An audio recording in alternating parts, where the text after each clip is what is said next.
لیکن مسئلہ یہ ہے کہ اسی طریقے سے سنتیں چھوٹتی چھوٹتی ابھی تک یہ حالت یہاں پہنچی ہے. آپ یہ کہہ رہے ہیں کہ نہیں چھوٹتے چھوٹے حالت نہیں پہنچی, سنتوں پر زور دینے سے پہنچی. اچھا کہ سنت کو فرض بنا دیا. نہیں فرض تو کوئی بھی نہیں کہتا, زبان سے نہیں کہتے, عملاً بنایا ہوا. عملاً بنایا ہوا ہے, اختلافی مسائل پھر اس قدر ادھر ہمارے زور دے دیا.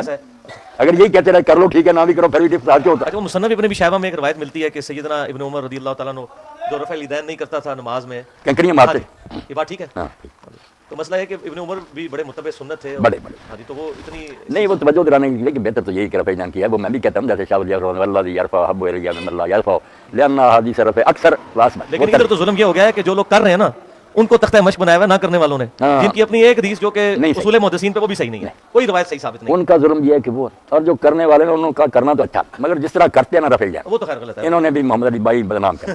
اب یہ کوئی رفع الیدین ہے, یہ یہی کہنا کہ مکھیاں اڑا رہے ہیں. کیوں بھائی آپ بتائیں. ہاں میں آپ کو بتا دیں یہاں ایسے لوگ ہیں. میں نے ایک دن محمد علی بھائی اس پر خطبہ نہیں کیا نہ رفع الیدین, مگر جب اس کا فلسفہ کبھی کبھی بیان کر دیتا ہوں کہ آپ جب اللہ کی طرف دونوں ہاتھ اٹھا دیتے ہیں تو وہ بالکل اپنی نفی ہے کہ میرے پلے کچھ نہیں. اتنے دیوبندی کٹڑ مقلد تھے, مگر آپ جو کرتے ہیں نا اتنا اچھا رفع الیدین کرتے ہیں, میں بھی حیران ہوتا. میں نے نہیں کہا انہیں, وہ خود ہی لگ گئے. رفع الیدین صحابہ کرام نے کیا اور کئی صحابہ کرام نے نہیں کیا. جی ایسا کوئی نہیں ہے, کئی صحابہ کرام نے نہیں کیا. کوئی انہوں نے گلا بناؤ اللہ دے بندے ہو. مولانا اسحاق صاحب کے بھی متھے ماری ہوئی ہے. ان کا ایک پرانا کلپ کسی نے اٹھایا ہوا ہے کہ وہ کہہ رہے ہیں جی نبی الاسلام سے رفع الیدین کرنا بھی ثابت ہے, نہ کرنا بھی ثابت ہے. بالکل نہیں. مولانا اسحاق صاحب کے اندر ایک کمزوری تھی. اتحاد امت کے چکر میں بعض اوقات وہ بہت بڑی بڑی چیزوں سے صرف نظر کرتے تھے, حالانکہ انہیں پتا ہوتا تھا کہ میں غلط کر رہا ہوں. اس کا ثبوت یہ ہے کہ انہوں نے اپنی وفات سے 1 سال پہلے میرے ساتھ 40 کوسچنز ریکارڈ کروائے ہیں, جو میری پہلی اور آخری ملاقات تھی. اس میں وہ ساری باتیں موجود ہیں جس کے خلاف باتیں ان کی پہلی ویڈیوز میں. مثلا اس میں انہوں نے کلیئر کٹ جب کہا نا کہ نماز کے سارے طریقے ثابت ہیں, میں نے کہا مولانا دیکھیں آپ کو بھی پتا ہے کہ ابن مسعود کی حدیث ثابت نہیں ہے. انہوں نے کہا ہاں یہ بات صحیح ہے کہ نماز کا طریقہ تو رفع الیدین سے ہی ثابت ہے, ویڈیو میں ریکارڈ ہے. ٹھیک ہے, ترجیح تو دیتے ہیں, لیکن مسئلہ یہ ہے کہ اسی طریقے سے سنتیں چھوٹتی چھوٹتی ابھی تک یہ حالت یہاں پہنچی ہے. آپ یہ کہہ رہے ہیں کہ نہیں چھوٹتے چھوٹے حالت نہیں پہنچی, سنتوں پر زور دینے سے پہنچی. اچھا کہ سنت کو فرض بنا دیا. نہیں فرض تو کوئی بھی نہیں کہتا, زبان سے نہیں کہتے, عملاً بنایا ہوا. عملاً بنایا ہوا ہے, وہ اختلافی مسائل پھر اس قدر ادھر ہمارے زور دے دیا.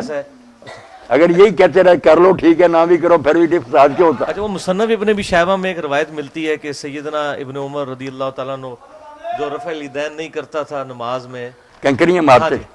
یہ بات ٹھیک ہے. ہاں تو مسئلہ ہے کہ ابن عمر بھی بڑے متبع سنت تھے, بڑے بڑے. ہاں جی, تو وہ اتنی نہیں وہ توجہ دلانے کے لیے کہ بہتر تو یہی کہ رفع الیدین کیا ہے. وہ میں بھی کہتا ہوں جیسے شاہ ولی اللہ والذی یرفع حب الی من اللہ یرفع لان احادیث رفع اکثر کلاس میں. لیکن ادھر تو ظلم یہ ہو گیا ہے کہ جو لوگ کر رہے ہیں نا ان کو تختہ مشق بنایا ہوا ہے نہ کرنے والوں نے, جن کی اپنی ایک حدیث جو کہ اصول محدثین پہ وہ بھی صحیح نہیں ہے, کوئی روایت صحیح ثابت نہیں. ان کا ظلم یہ ہے کہ وہ اور جو کرنے والے ہیں انہوں کا کرنا تو اچھا, مگر جس طرح کرتے ہیں نا رفع الیدین وہ تو خیر غلط ہے. انہوں نے بھی محمد علی بھائی بدنام کیا.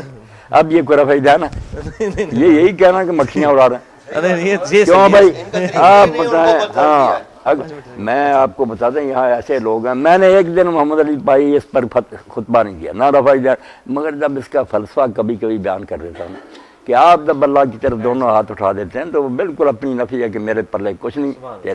کتنے دیوبندی کٹڑ مقلد تھے, مگر آپ جو کرتے ہیں نا اتنا اچھا رفع الیدین کرتے ہیں, میں بھی حیران ہوتا. میں نے نہیں کہا انہیں, وہ خود ہی لگ گئے. لیکن ان کے شاگرد ابھی بھی پوری ڈٹائی کے ساتھ میرے بکس میں چند ایک اسٹوڈنٹس دیوبندیوں اور بریلویوں کو خوش کرنے کی خاطر کہتے ہیں جی آپ کا طریقہ بھی ثابت ہے. جن لوگوں کو اپنے استاد کی ویڈیوز کا ہی اندازہ نہیں ہے. اب مولانا اسحاق صاحب کی اور میری ریکارڈنگ ہوئی ہے 23 مارچ 2012 جمعے کے دن, اور ان کی وفات ہوئی ہے 28 اگست 2013 کو, یعنی میری ملاقات کے 1.25 سال کے بعد. اس 1.25 سال میں مجھے کوئی ویڈیو دکھاؤ کہ انہوں نے کہا ہو کہ بغیر رفع الیدین کے نماز پڑھنا بھی سنت سے ثابت ہے. میری ویڈیو میں تو انہوں نے کہہ دیا کہ نماز کا طریقہ رفع الیدین کے ساتھ ہے, لہذا پرانی ساری ویڈیوز تو ان کی وہ ویڈیوز تو مر گیا. اور وہ بھی اس لیے تھا کہ وہ اتحاد امت کے چکر میں آپ کو پتا ہے نا بعض اوقات سافٹ ٹارگٹ بھی کر لیتے تھے معاملات کو. اب میرے ساتھ وہ توحید کے معاملے میں بات کرتے ہوئے انہوں نے اس انٹرویو میں کہا ہے کہ محمد علی بیٹا سچی بات تو یہ ہے کہ ہمارے مسلمانوں نے شرک میں مشرکین عرب کو بھی پیچھے چھوڑ دیا ہے. مشرکین عرب تو سمندری سفر میں جا کے اللہ کو پکارتے تھے، ہمارے مسلمان تو سمندر میں بھی جا کے کہتے ہیں یا بھاول آگ بیڑا تک.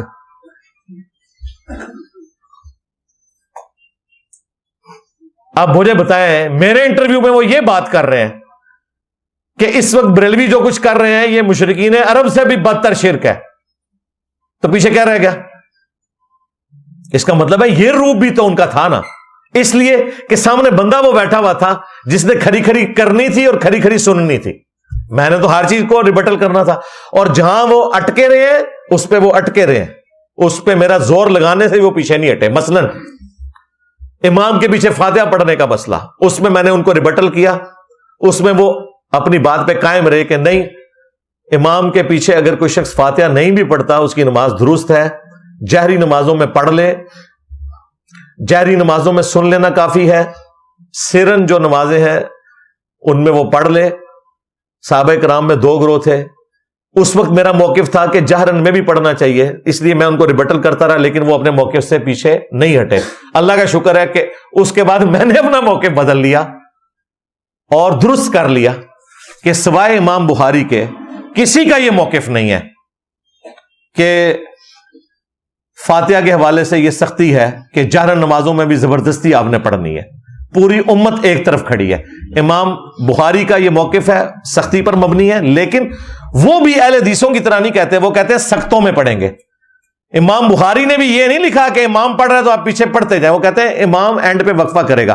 اس کے ہم بھی قائل ہیں. میں الحمدللہ پچھلے کئی سالوں سے جہری نمازوں میں خود امامت کرتا ہوں، قیام اللیل کروا رہا ہوں. قیام اللیل میں بھی ہم سورہ فاتحہ کا وقفہ دیتے ہیں. کبھی ایسا نہیں ہوا کہ میں نے مفتی کے لیے وقفہ نہ کیا ہو. لیکن یہ سارا مسئلہ ہے مستحب، افضلیت غیر افضلیت کا. جہری نمازوں میں اگر کوئی نہیں بھی کرتا تو جائز ہے. اس کے اوپر میری ویڈیو ریکارڈ ہے، نیو امام کے پیچھے فاتحہ پڑھنا. تو یہ ذہن میں رکھیے گا، بعض اوقات لوگ مس کوٹ کرتے ہیں چیزوں کو.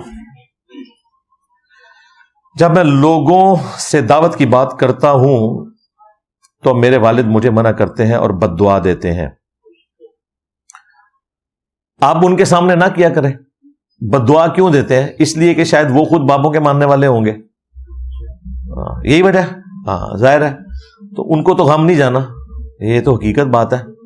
ابو جہل نے بھی کیا کیا کلمات نبی الاسلام کے لیے بولے تھے غزوہ بدر کے موقع پر کہ اس کو ہلاک کر جس نے باپ کو بیٹے سے، بھائی کو بھائی سے جدا کیا. قرآن میں تو آیا سورۃ الانفال میں کہ اے اللہ ہم پہ آسمان سے پتھر نازل فرما اگر یہ واقعی سچا آدمی ہے اور ہم اس پر ایمان نہیں لا رہے. اور پتھر کو نہیں نازل ہوئے، وہ کہتے ہیں دیکھو کوئی نہیں پتھر آئے، اس کا مطلب ہے جھوٹا ہے سامنا. استغفر اللہ. تو اللہ نے کہا کہ اللہ تعالیٰ کسی قوم کو عذاب نہیں دے گا جب تک اے نبی تم ان میں موجود ہو. اللہ کی یہ سنت ہے، جب عذاب کسی قوم کو دینا ہوتا ہے تو پیغمبر اور اس کے ماننے والوں کو وہاں سے نکالا جاتا ہے. جب تک موسیٰ علیہ السلام اور ان کے ماننے والے مصر سے نہیں نکلے تھے اس وقت تک فرعونیوں کے اوپر عذاب نہیں آیا. جب تک نوح علیہ السلام اور ان کے ماننے والے الگ نہیں ہوئے قوم سے اس وقت تک عذاب نہیں آیا، اور وہ اس چیز کی پلی لیتے تھے. لہذا یہ ذہن میں رکھیے گا کہ ماں باپ اگر اس طرح کی وہ ایکٹیویٹی پرفارم کرتے ہیں تو ان کے سامنے کرنے کی ضرورت نہیں ہے. ان کو تو غم ہی بہت بڑا لگ گیا، ظاہر ہے. وہ تو اپنی لائف کو اس اعتبار سے کنکلوڈ کر بیٹھے تھے کہ انہوں نے بابوں کے دین پہ مرنا ہے، تو ان کے لیے تو یہ غم بہت بڑا ہے. تو ان کے سامنے آپ دعوت نہ کریں، ویسے آپ کر لیا کریں اور ان کے لیے بھی دعا کریں. اللہ تعالیٰ کے بارے میں تو یا تم کے الفاظ استعمال کرنا ٹھیک ہے، اس لیے کہ قرآن حکیم عربی میں نازل ہوا ہے. اللہ کا شکر ہے اس میں تم آپ کا فرق ہی کوئی نہیں ہے. ٹھیک ہے، ادھر آپ ابو جہل کو بھی کہیں گے تو وہ تم ہی کہہ رہے ہوں گے، اور سیدنا ابو بکر کو بھی کہہ رہے ہوں گے تو تم ہی کہہ رہے ہوں گے. اے تم تے آپ، اے تواڈے مسئلے نے. ٹھیک ہے، عربی تے مصیبت ہے ہی کوئی نہیں. جبکہ نبی الاسلام کے نام کے ساتھ آپ لکھتے ہیں. نبی الاسلام کے حوالے سے ہماری ایک ٹریڈیشن ہے، لیکن اس کو بھی کوئی فالو نہیں کرتے. مجھے یہ بتائیں، نعتوں کے اندر کیا تم کے ساتھ بات نہیں کی ہوئی ہے؟ نعتوں کے اندر کیا تم کے ساتھ شعر اور اشعار مختلف بزرگان دین نے نہیں کہے ہوئے اردو زبان کے اندر؟ ایون آپ احمد بریلوی صاحب کی نعت ہے، الیاس قادری باپا جانی کی نعت ہے، وہ پڑھ کے دیکھ لیں، اس میں تم کے ساتھ الفاظ موجود ہیں. یہ اعلی حضرت کے بیٹے کی نعت ہے، تو شمع رسالت ہے عالم تیرا پروانہ. ہاں نبی اسلام سامنے موجود ہوں گے، اس میں اردو زبان میں لینگویج میں اس چیز کا خیال رکھا جا سکتا ہے. ظاہر ہے وہ ایک غلط العام ایک چیز ہو چکی ہے، باقی شرعی طور پہ کوئی فتویٰ نہیں ہے. اسی طریقے سے اللہ تعالیٰ کے لیے بھی آپ جمع کا صیغہ بھی استعمال کر سکتے ہیں، سنگولر کا بھی. بالکل ٹھیک ہے، یہ تو ہم ایگری کرتے ہیں اس مسئلے میں. لیکن صحابہ کرام علیہم رضوان کا جو ایٹیچیوڈ تھا ایسے لوگوں کے بارے میں، جس طرح ہمیں کئی روایتوں میں ملتا ہے کہ اہل بدعت کو سلام نہیں کرتے تھے، اسی طریقے سے اہل بدعت کے اوپر سختی کرتے تھے. اسی طریقے سے سنن دارمی کے مقدمے میں کئی تابعین اور صحابہ کے بارے میں لکھا ہوا ہے اہل بدعت کے بارے میں کہ ان کا ایٹیچیوڈ کیا ہوتا تھا. ان چیزوں کو سامنے رکھا جائے. اسی طرح خیر سے رکھے اللہ پاک. اس طرح کی تھوڑی تھوڑی ڈھیل نے آج امت کو یہ دن دکھائے ہیں کہ آج یقین کریں مسجدوں میں انٹر ہوتے ہیں تو حیران ہو جاتے ہیں کہ وہ ہستیاں جنہوں نے توحید کی دعوت دی تھی ان کو اللہ تعالیٰ کے مقابلے پہ کھڑا کر دیا ہوا. نہیں بالکل معاملوں میں نکل تو اہل عرب سے بھی آگے گیا ہے. یہ چلے گئے جو شرک وہ کرتے تھے نا اس سے زیادہ ہے. وہ تو سمندر میں کوئی اللہ کو یاد کر لیتے تھے، یہ تو سمندر میں بھی یا خواجہ معین الحق طاقت ہے تو غرق ہوئے. مگر اس کا علاج کرنا اگر ٹی بی ہو گئی ہے تو ہم دعائی دیں کہ آپ کو ٹی بی کی کوئی فائدہ نہیں. ذہن میں رکھے علاج اس کا کرتے رہے، انشاءاللہ جس کی قسمت میں ہوگا وہ مان لے گا. ٹھیک ہے.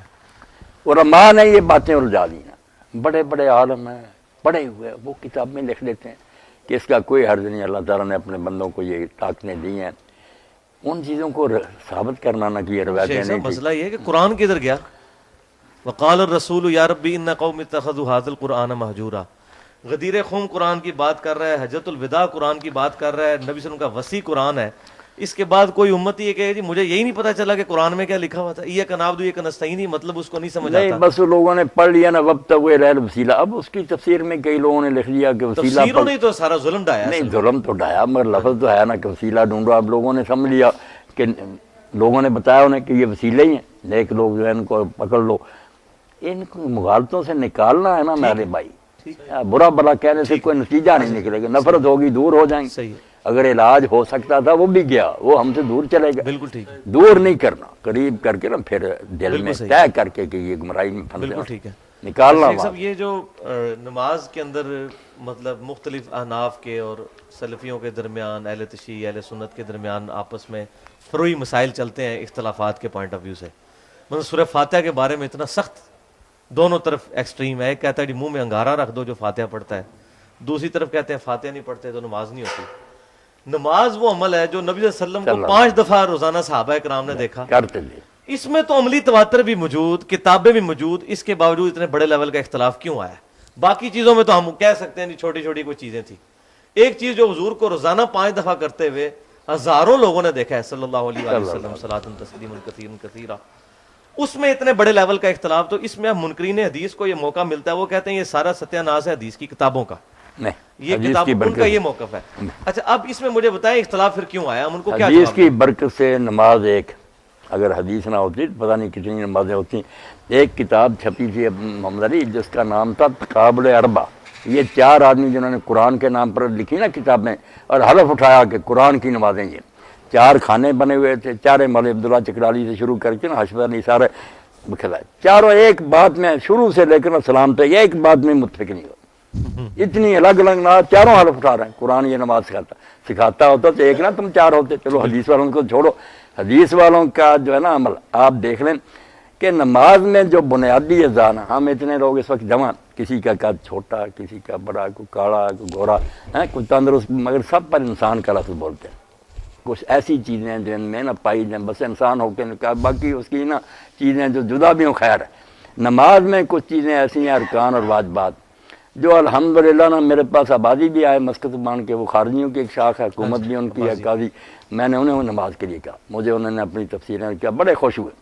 پتہ چلا کہ یار خارجی کیا، ورنہ ہم نے سمجھ رکھا تھا پتہ نہیں کیا دین سے باہر. نہیں، بہت عمدہ کتابیں. تو نماز میں جو چیزیں نماز کو نماز کہلاتی ہیں نا، وہ ہے کہ آدمی اللہ اکبر سے شروع کرے، تندرست و قیام کرے، فاتحہ پڑھے، سورہ پڑھے، پھر رکوع کرے، سیدھا کھڑا ہو، پھر سجدہ کرے، بیٹھے، پھر سجدہ کرے، 2 رکعتوں کے بعد تشہد بیٹھے، آخر میں جا کر السلام علیکم کو نماز سے ختم کرے۔ یہ آپ ساری دنیا میں گھوم جائیں نا، سب مسلمانوں کی نماز میں ایک، شیعہ کے بھی یہی ہے، حنفیوں کی بھی۔ یہ ہے وہ اجزاء جو ارکان اور واجبات ہیں، جن کے بغیر نماز نہیں، جو اس کے علاوہ ہیں وہ سنن اور مستحبات ہیں، جیسے سلاد وغیرہ کھانے کے ہو جائے اچھا، نہ ہو جائے کوئی نہیں، وہ ساری ایسی بات جاہلوں کی چھوڑیں کہ فلاں کی نماز نہیں ہوتی۔ ابن تیمیہ کہتے ہیں یار لوگ فاتحہ پڑھتے پیچھے نہیں پڑھتے، صحابہ میں رفع دین کرتے بھی نہیں، کسی نے ایک دوسرے کو نہیں کہا کہ اس کی نماز نہیں۔ یہ پیدا جو ہوئے نا انہوں نے امت کو برباد کیا، کرتے بے شک الگ الگ مرد رہتے، کیونکہ یہ سنن کا ہی معاملہ تھا، سنت ہوتی وہ کر لیں تو اچھا، نام ہی کی تو اسی لیے حضور صلی اللہ علیہ وسلم کبھی کہہ دیتے تھے، بڑے بڑے چوٹی کہہ لو، حدیث علماء نے کہا کہ یہ رفع الیدین ان حیاتوں میں سے ہے جو گاہے پیغمبر کردہ و گاہے نہ کردہ، فاعل یہاں مصاب باشد و تارک یہاں غیر مرام، اگر کرے گا ثواب ہے، نہ کرے گا اس کو ملامت، اس درجے کے مسئلے تھے۔ جب بنا دیے نماز نہیں ہوتی، فساد ہو گیا۔ آپ دیکھیں کہ فرض اور واجب اس کی نماز میں ہیں، وہ ہیں تو جیسے انسانوں میں باقی چیزوں میں بہت فرق ہے، مگر پھر بھی انسان ہی بولتے ہیں، نماز ہی بولیں گے جب تک واجبات اور ارکان محفوظ ہیں۔ سنت و مستحب یہ جو ہم ہاتھ باندھتے ہیں، ہاتھ باندھنے کا دیکھ لیں، امام شافعی بھی کہتے ہیں کہ اگر لٹکا دے اور وقار سے کڑا رہے، حرکتیں نہ فضول کرے، فلا باس، کوئی حرج نہیں۔ اور مالک اور لیث بن سعد تو ویسے ہی قائل تھے کہ لٹکا کر پڑے، اور امام اوزاعی شام میں کہتے ہیں دونوں کی اجازت سے آدمی باندھ دے یا چھوڑ دے۔ یہ مسئلے تو زائد چیزوں کے کہ یہ ہو جائے ٹھیک ہے نا، یہ فرض واجب چیزیں نہیں تھیں، بے علم لوگوں نے بنا لیا نا کہ اس کے بغیر نماز نہیں، اس سے پھر فساد ہی ہونا تھا۔ فاتحہ کا آپ پڑھیں دیکھ لیں، جو علم والے لوگ ہیں وہ سب مانیں گے کہ 3 گروہ تھے اصحاب رسول میں، کچھ ہر حال میں پڑھتے تھے سری جہری میں، ان کے بھی آگ نہیں پڑھنی، بکواس کرتے ہیں، عبادہ بن سامت، ابو ہریرہ یا حضرت عمر کے پڑھنی، اور جو کہتے ہیں نہیں پڑھتا نماز نہیں۔ بھائی مسلم خود لکھتے ہیں کہ حضرت زید بن ثابت جو کاتب وحی تھے وہ کسی نماز میں بھی امام کے ساتھ قرآن نہیں پڑھتے، اور آپ خواب جو امام ترمذی لکھتے ہیں کہ اصحاب رسول میں وہ بھی تھے جو پڑھتے تھے، نہیں پڑھتے۔ اور امام احمد بن حنبل کا جو حوالہ دیا، انہوں نے کہا یار حضرت جابر سے زیادہ کو جانتا صحابہ رسول سے کہ حدیث کا کیا معنی۔ انہوں نے لا صلاۃ کا بھی بیان کر دیا کہ جس نے کسی رکعت میں فاتحہ نہیں پڑھی اس کی نماز نہیں، مگر ساتھ ہی کہا اللہ یکون ورا الامام، ہاں اگر وہ امام کے پیچھے ہو پھر یہ قانون ہے۔ وہ کہتے ہیں صحابی کو ضرورت کیسے ہوئی، اگر اس نے اپنی طرف سے یہ استدعا کیا، دین برباد کیا کہ جب نماز نہیں ہوتی کیوں کہا اس نے کہ میں امام کے پیچھے ہو جاتی ہے۔ اور اس کو حسن صحیح کہا، امام احمد بن حنبل کہتے ہیں یار اس سے صحابی سے بڑھ کر کوئی حدیث کو جانتا، اس لیے اکیلا پڑھے گا یا امام پڑھے گا اور فاتحہ نہ پڑھے اس کی نماز نہیں، اللہ یکون ورا الامام، ٹھیک۔ اور زیادہ اکثریت تو آپ جانتے ہیں نا کہ سری میں پڑھ لیتے تھے فاتحہ بھی، اور جہری میں جو سورت بھی پڑھتے اور جہری میں خاموش رہتے، تو پتہ چلا یہ ساری چیزیں ٹھیک ہی تھی، نماز کا کوئی نہیں بگڑتا۔ ترجیح دے سکتے ہیں آپ کا، میرے خیال میں یہ زیادہ بہتر کر لیں۔ بالکل ٹھیک ہے، ترجیح تو دیتے ہیں، لیکن مسئلہ یہ کہ اسی طریقے سے سنتیں چھوٹتی ابھی تک یہ حالت یہاں پہنچی ہے۔ آپ یہ کہہ رہے ہیں کہ نہیں، چھوٹتے حالت نہیں پہنچی، سنتوں پر زور دینے سے پہنچی، اچھا کہ سنت کو فرض بنا دیا۔ نہیں، فرض تو کوئی بھی نہیں کہتا، زبان سے نہیں کہتے، عملاً بنایا ہوا، عملاً بنایا ہوا ہے، وہ اختلافی مسائل پھر اس قدر ادھر ہمارے زور دے دیا۔ اگر یہی کہتے رہے کر لو ٹھیک ہے، نہ بھی کرو پھر بھی فساد کیوں ہوتا۔ اچھا، وہ مصنف ابن ابی شیبہ میں ایک روایت ملتی ہے کہ سیدنا ابن عمر رضی اللہ تعالیٰ عنہ جو رفع الیدین نہیں کرتا تھا نماز میں، کنکریاں مارتے، یہ بات ٹھیک ہے؟ ہاں، تو مسئلہ ہے کہ ابن عمر بھی بڑے متبع سنت تھے، بڑے ہاں جی، تو وہ اتنی نہیں، وہ توجہ دلانے کے لیے کہ بہتر تو یہی کہ رفع الیدین کی ہے، وہ میں بھی کہتا ہوں جیسے شاہ ولی والذی یرفع حب الی ممن لا یرفع لأن احادیث رفع اکثر واسبت۔ لیکن ادھر تو ظلم یہ ہو گیا ہے کہ جو لوگ کر رہے ہیں نا ان کو تختہ مشق بنایا ہوا ہے نہ کرنے والوں نے، جن کی اپنی ایک حدیث جو کہ اصول محدثین پہ وہ بھی صحیح نہیں ہے، کوئی روایت صحیح ثابت نہیں۔ ان کا ظلم یہ ہے کہ وہ، اور جو کرنے والے نے انہوں کا کرنا تو اچھا، مگر جس طرح کرتے ہیں نا رفع الیدین، وہ تو خیر غلط ہے، انہوں نے بھی محمد علی بھائی بدنام کر اب یہ کوئی رفع الیدین ہے، یہ یہی کہنا کہ مکھیاں اڑا رہے ہیں، کیوں بھائی آپ بتائیں۔ ہاں، میں آپ کو بتا دیں یہاں ایسے لوگ ہیں، میں نے ایک دن محمد علی بھائی اس پر خطبہ نہیں کیا، نہ رفع الیدین، مگر جب اس کا فلسفہ کبھی کبھی بیان کر دیتا ہوں کہ آپ جب اللہ کی طرف دونوں ہاتھ اٹھا دیتے ہیں تو وہ بالکل اپنی نفی ہے کہ میرے پلے کچھ نہیں تیرے۔ کتنے دیوبندی کٹڑ مقلد تھے، مگر آپ جو کرتے ہیں نا اتنا اچھا رفع الیدین کرتے ہیں، میں بھی حیران ہوتا، میں نے نہیں کہا انہیں، وہ خود ہی لگ گئے